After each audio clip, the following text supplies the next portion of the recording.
Citizens, it's that time. You are officially in Alert Zone. Welcome to the Alert Zone TV.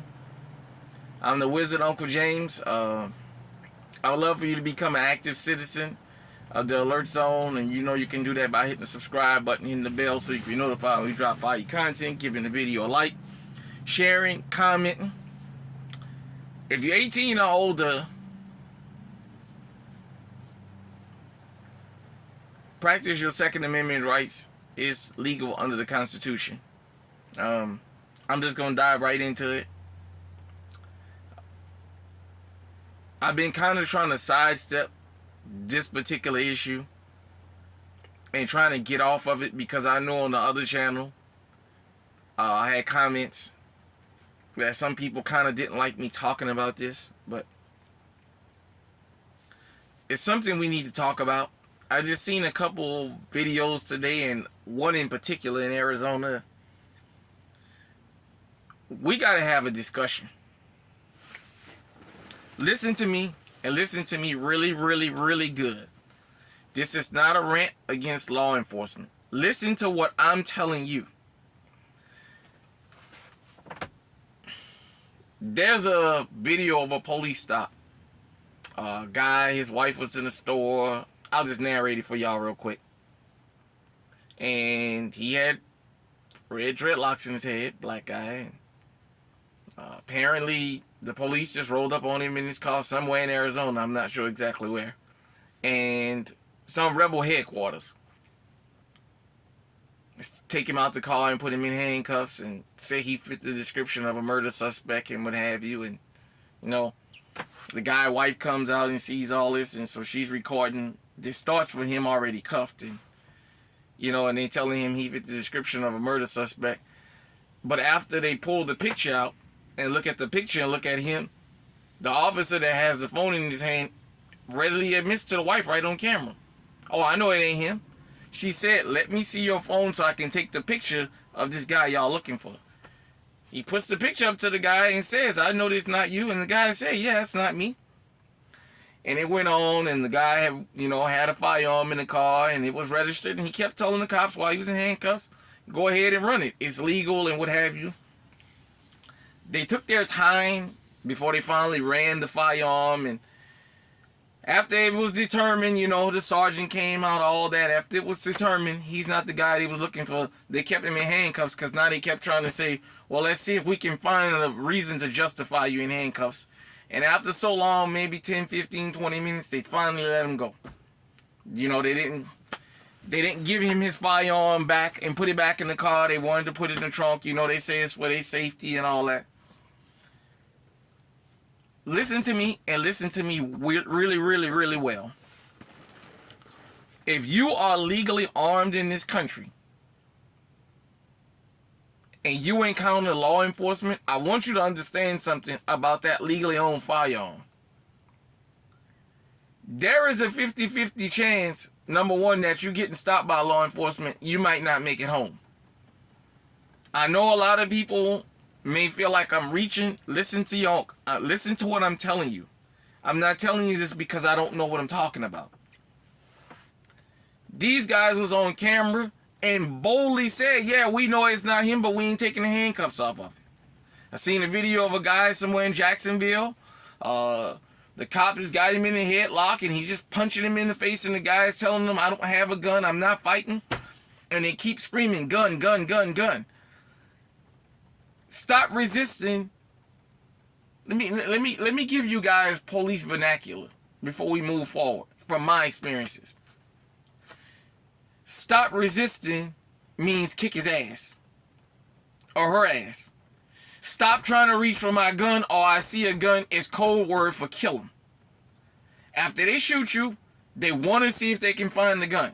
Now, if you are legally armed and you have that firearm on you, it's not illegal under the Constitution. But the mere fact that you got the gun, they can at least say, "Well, we thought he was reaching for it." You know what I'm saying? I want y'all to be careful out there right now with law enforcement. And the reason I'm saying this is you don't know their mind frame. They have become emboldened. screaming, I'm filming you, they don't care. Because it's not the public that's dealing out the punishments to them.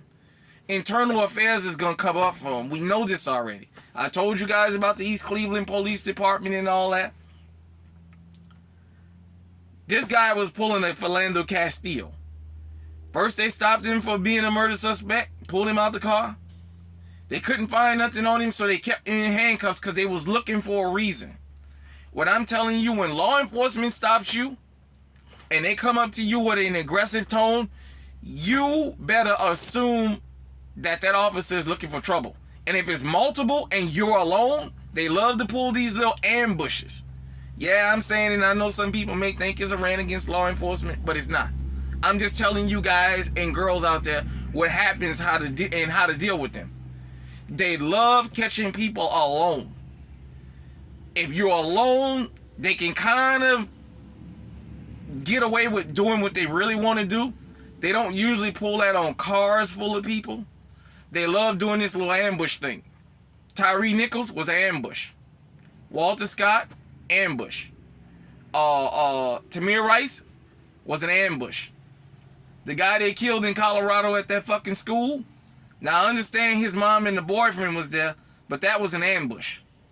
That guy shot him in the chest 3 times and started smiling about it. Then they took the mom and the mom's boyfriend to jail. Of course, they took him on trumped up charges that they wound up having to let him go when they got there. The whole thing was they didn't want them panicking in front of this school where they had just deleted this man. You know what I'm saying?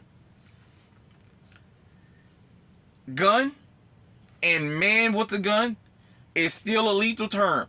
I don't care what people get on YouTube and any other platform and tell you. Listen to what I'm telling you. Gun is still code word for kill. The reason I do these tutorials about law enforcement is you always have to think about this. You're legally armed. The one thing nobody can argue with is the fact that you have a firearm. And as you guys and girls out there have seen it, I'm not making it up. They can do this stuff on camera and still get away with it. When law enforcement stop you, walking is the most dangerous. Because you're walking, you're not in your vehicle, the firearm is on you. That is really, really dangerous, and I know what it's like to be stopped with a firearm on me while I was walking. My advice to you, whether you agree with it or not, keep your hands where you can see, they can see them. And if they stop you and say, oh, somebody you had said you had a gun or where you going, whatever reason they stop you for, when they ask you for ID, you tell them, I'm legally armed and I don't feel comfortable reaching in front of you. I don't feel comfortable. Protect yourself, because you have to always assume, like they assume with us, that they're looking for trouble. Law enforcement officers are becoming more and more truthful now that they feel emboldened, that they can commit acts on camera and get away with it. And they're starting to tell you. During the murder trial of Tatiana Jefferson, Aaron Dean, I believe his name, he said, we trained to kill people. I'm telling you, these officers are trained not to believe nothing you say. They're trained to do that. They do what they're trained to do. I want people to stop saying they need more training. They don't need more training. They're doing what they're trained to do. You can't keep having this happen uniform across the country and these people not be, there can't be that many coincidences. It's not a coincidence. They do what they're trained to do. When they ask you if you got anything illegal and you say no, they never take your word for it. They always say they want to search you. They're trained not to believe you. When it's 2 or more, they're trained to escalate. I'm going to say this for the gazillion time until people get it in their head. You can't tell a man or a group of men or a woman or a group of women or a group of men and women that have, I'll just say this particular gun for just reference to this video. You got a Glock 19 on you, fully loaded. You got 3 spare mags. You got a taser. You got pepper spray. You got a billet. You got on steel-toe boots. You dress for combat. You got on a bulletproof vest. A lot of them wear the gloves that's plastic across the knuckles so they don't hurt their knuckles when they punching you. Why do you think anytime they stop you and they looking for trouble, if they walk up to you with no gloves on and you see them putting gloves on, they getting ready for combat? You can't tell a person or a group of people with all this stuff on them to de-escalate. Because if their job was to de-escalate a situation, they wouldn't have all that on. Yeah, they would have a bulletproof vest because their life possibly could be in danger because they could meet a suspect that's armed and looking for a gunfight. But they wouldn't have all this stuff on them. They wouldn't take 9 cars of police to stop one person for just a routine traffic stop or just some guy walking up the street. You wouldn't need all that. You have to always assume they're looking for trouble. If you live in these places where officers are on their own body cameras committing crimes, you have to assume that they'll do it to you. People do what they're comfortable with. Let me equate this. The criminals in the neighborhood, the reason they don't mask up and disguise themselves, they feel comfortable pulling off broad daylight shootings. They feel comfortable shooting people in the evening time at a party that's full of everybody that know them. They feel comfortable. You know why? They've done it before. And the community has covered up for them. So they're going to continue to do it. While these officers who they see everybody filming now, and they still going upside people's head and shooting them and what have you, they've already gotten away with this before multiple times. So it doesn't bother them. The chief in internal affairs is going to say, yes, okay, yeah, they ain't did nothing wrong. They ain't did nothing against the policy. Because when they go to all these trainings, with all these think tanks and all these companies that give them training, they train them how to escalate a situation. As I'm doing this video right now, when this video posts, there's people in law enforcement and there's people that train law enforcement that see these kind of videos and they look for what I'm talking about so they can figure a counter to it. There's people that train people behind closed doors. Hey, this group of people are emotional. Why do you think they do certain things when they stop black people? They do things because they expect us all to be emotional and they expect you to get riled up. They expect that because they watch us. They study us. While you out there talking about your feelings on social media and when the police, you expressing your feelings, they jotting all this down. When you go to these city council meetings and you screaming about the way y'all being treated, then people jotting all this down. And they're figuring out how to weaponize that. For those of you who don't know, I learned when I was 17 years old in the state of Louisiana, if an officer asks you to identify yourself, and if they say they're stopping you, you can be walking or driving, they ask you to identify yourself because they're investigating a crime. Whether they're investigating a crime or not, you don't know that. But they ask you for your ID and you tell them you don't have one. The mere fact you don't have an ID on you, they can take you to jail for failure to provide proof of ID. The officer showed me that law. He was nice enough to do that. Across the country, I know a lot of people say, well, my 5th Amendment right, my 4th Amendment right, my constitutional right, and this and that. Fight that shit out in court, not on the side of the road. Let me explain something else to law-abiding citizens we don't understand. When they get on those radios and they start calling these codes out, you don't know what that means. Hey, we got to code this. Hey, I got a 30, a 45, a 211, a 1015. But you don't know what that means. They don't have to radio up and say, yeah, I got a white guy out here that's walking with an AR-15, is legally owned, but I'm afraid of him, send half the squad. They don't do that now. All they do is, when they confront you and they stop you, they start calling numbers out on the radio. Then you see half the fucking police force show up.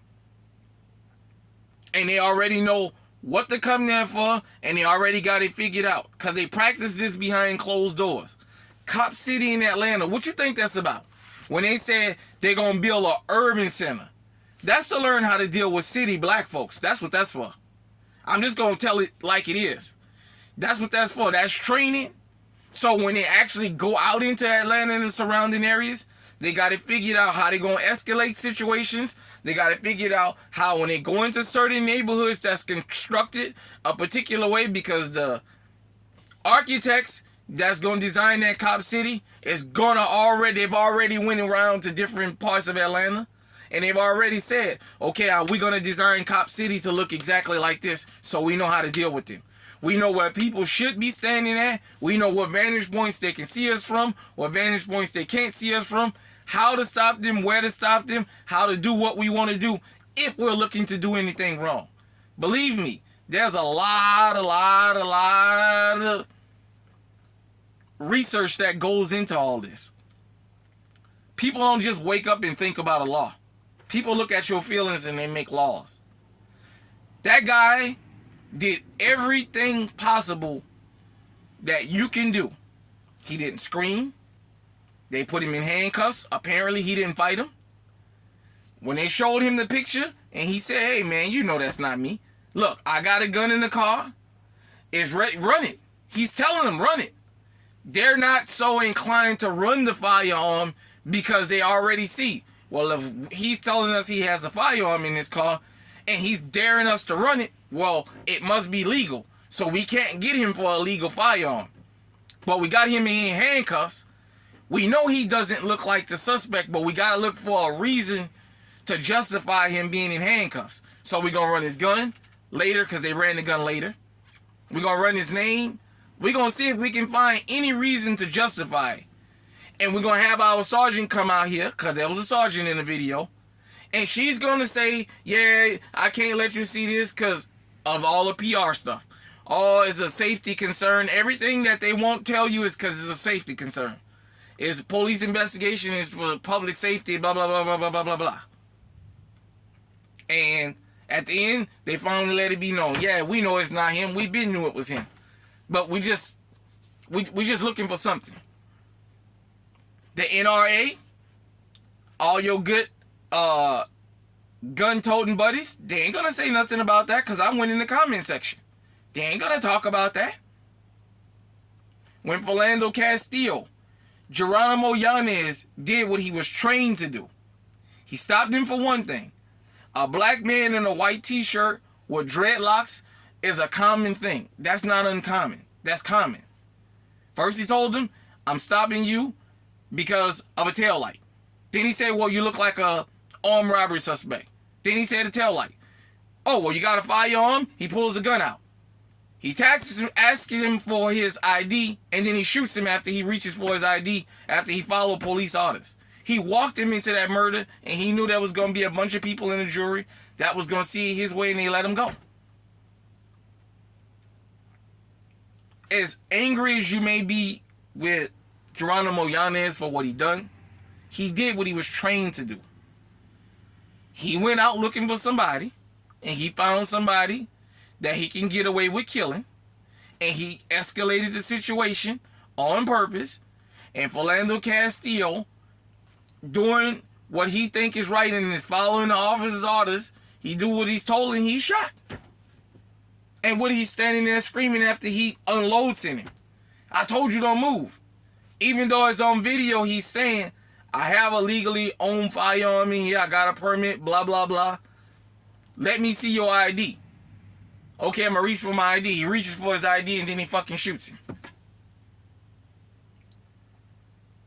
I don't do these tutorials because I've been through them before. And I'm going to tell you, I've even had officers afterwards tell me, you was too calm. Man, I was expecting for you to be screaming and hollering and what have you, and you didn't get emotional. You just went ahead on. I value my life. I value my life. The one thing we know, I knew, because I got stopped with my own firearms. The one thing nobody can argue is that gun belongs to me. I don't want my reputation besmirched. I don't want my name ran in the ground that, yeah, well, he had a gun, but he reached for it, and he was being very combative. And I've had them yank me out the car. I've had them tell me to my face, I don't feel safe with civilians having firearms. I don't think y'all should be armed. And when I said, well, you got a gun, well, I'm the police. That's different. But I don't know you. And when I tell them, well, you law enforcement, but I don't know you, and they tell me, oh, well. This is not a rant against law enforcement. This guy was the poster guy for, you know what? These guys got me in handcuffs. It's hot out here in Arizona. This guy already done showed me I ain't got stopped for nothing. Screaming and hollering out here and acting a fool ain't gonna get me nowhere. Because I'm already captured. I'm already cuffed. Go ahead. Go ahead. Go on. Run whatever you gotta run. They know at the end of the day they didn't have nothing on him. But I'm glad he maintained his composure. Now you go on to court. The only bad thing about all this bad behavior is the law-abiding citizens, taxpayers got to pay for all this foolishness. The punishment is not what it should be. But I'll refer you guys to this clip so you guys can sorry about that. Hope y'all can see that. You're going to have to look at it backwards. Arizona police racially harass innocent black man. Video. And once again, it's on Rebel headquarters channel. Says from 6 months ago. So, you know, if you guys want to check the video out, I'm not going to make a show it here. You know, I'm still working on kind of getting, you know, things up to date here. I'm not sure what's going on. Maybe I put that thing too close. So everything darkened up. I'm not sure. Maybe that's what happened. But y'all forgive me because I'm out on the road. Shout out to people in the alert zone that's from the state of Missouri. I am in the state of Missouri right now. So, let me know what y'all think out there. Unc is just trying to tell you, you have to assume now that they all are looking for trouble. Because you keep having video after video after video after video after video come out. You keep having it. All I'm telling you is, just like they want to go home, I want you to go home. I want you to make it home to your family. I would rather see you in court fighting it out than to see you on the side of the road. Or for your family to see you on the side of the road. On the side of the road is not where you argue with these people. They're getting bolder and bolder and bolder and more violent and more violent and more violent and bolder and bolder. They're just like the guys that walk to different neighborhoods and the different groups around the country. You got guys in the Italian neighborhoods that do what they do. The Irish, the Jewish, the black, the white, the Hispanic, the Native American up in Iowa where I live. I mean, everybody has their group that looks for trouble. I know they're sworn to uphold the law and protect us. But that duty falls on you. Self-preservation is the first law of nature. Arguing with a group of guys that's been pumping iron all day. A lot of them already got hatred for whatever reason. They got hatred in their heart. A lot of them have issues they bring in from home on the job. And they've already been trained in how to escalate. I'm trying to train you in how to de-escalate the situation. I'm not asking you to get out there on your hands and knees and plead and kiss their boots and all that. I'm telling you, have your driver license, registration, insurance up to date? You're a law-abiding citizen with a firearm. You make sure you let them know that. And you use your head when you see them sticking their chest out looking for trouble. Sidestep that. Do like a crab. Sidestep it. Sidestep it. Live to fight another day. At the end of the day, no amount of money can bring you back. Let me just go ahead on and address the elephant in the room while I brought that up about no amount of money. Who's to say when you lose your life for arguing with these people on the side of the road and your family get that settlement, who's to say they're going to do right with that money? I know this is not that type of channel, but I'm just asking. For those of you who feel like, well, yeah, they can go ahead and do what they want to do and take me off there, my family going to live good. Who says that? Who says your family is going to take that blood money and do right with you and your children behind you? You assume that.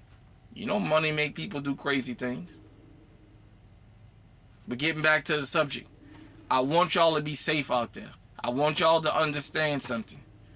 We are in a perpetual cycle in this country of danger. You got to watch everybody. The obvious criminals who wear their criminality like a badge of honor, it's not the ones you got to even watch anymore. It's the ones you don't see coming.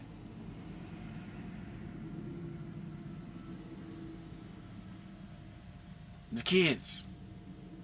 I know I'm going there. The women. Officers are getting more and more violent. They've never not been violent. What has changed is they're willing to do it on camera now, on their own body cameras. And they even feel comfortable now releasing the footage that they did wrong, and they don't bat an eye. That should make everybody be alarmed. Let me jump off here because I can't get the light in the reset. Let me know what you think in the comment section. Am I reaching? Am I giving good advice? I understand it may not be popular advice, but what's popular is not always what's best. I'm just giving you a tutorial on what's best. Don't come on the side of the road. It ain't where you confront him.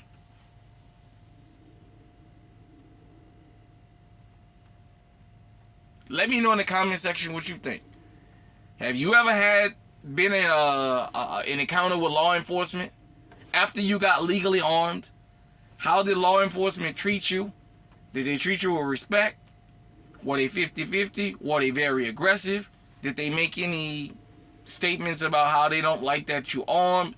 Anything like that? Let me know in the comment section what you think. If you know anybody in law enforcement, send them this video. I'm not afraid, because I haven't done nothing wrong. Send them this video. We can get the conversation going. If you know people, especially young people, that's getting into firearms, send them this video so they can see, so they can understand how to deal with these people. Because that guy on that video right there did the right thing. It was the smart thing to do. He may have not liked it, and his wife may have not liked it, because she expressed her frustration, but she understood. All I can do is record. I'm not going to put my hands on none of these officers, and I'm just going to keep the camera going and what have you. But we got everything that y'all asking for. We doing everything y'all asking us to do. What is the issue? She kept the husband even more. Kept that situation here. The wife helped keep it there too. Officers was hoping it'd go here. They did the right thing. Till next time, stay safe, stay armed, stay on high alert.